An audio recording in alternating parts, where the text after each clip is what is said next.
এখন আপনার সামনে মাটির মধ্যে রাখেন। এখন যদি এই পেপারের মধ্যে কোনো ব্যবহার করে থাকেন, কিছু দিয়ে থাকেন, সম্পূর্ণ পাপের দায় আপনি।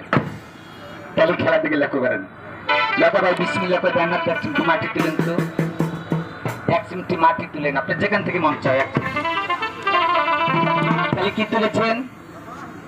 এই মাটিটা পেপারের উপর রাখেন তো, দেখি একটা খেলা দেখাই। সর্বপ্রথম কিন্তু আমার জাদু মাটির থেকে। খেলা থেকে লক্ষ্য করবেন, সুন্দর করে খেলা থেকে ধরার চেষ্টা করবেন। তৃতীয় নাম্বার খেলা থাকবে, যে খেলা আমি 2 লক্ষ টাকা নিতে পাই না, ধরা খেলা থাকি না। কিভাবে মেয়েটাকে আমি 6 ফিট শূন্যের উপরে 10 মিনিট তাড়া করে রাখি, কোনো কারেন্ট, কোনো ব্যাটারি, কোনো চম্পক লাগবে না। আমার খেলা যদি কেউ ধরে দিতে পারেন, 12 ভোল্টের মাউথপিসে কথা বলতেছি, যতদিন পৃথিবীর মধ্যে বেঁচে থাকবেন, আমার পরিবার সহ আপনার পায়ের স্যান্ডেল জীবা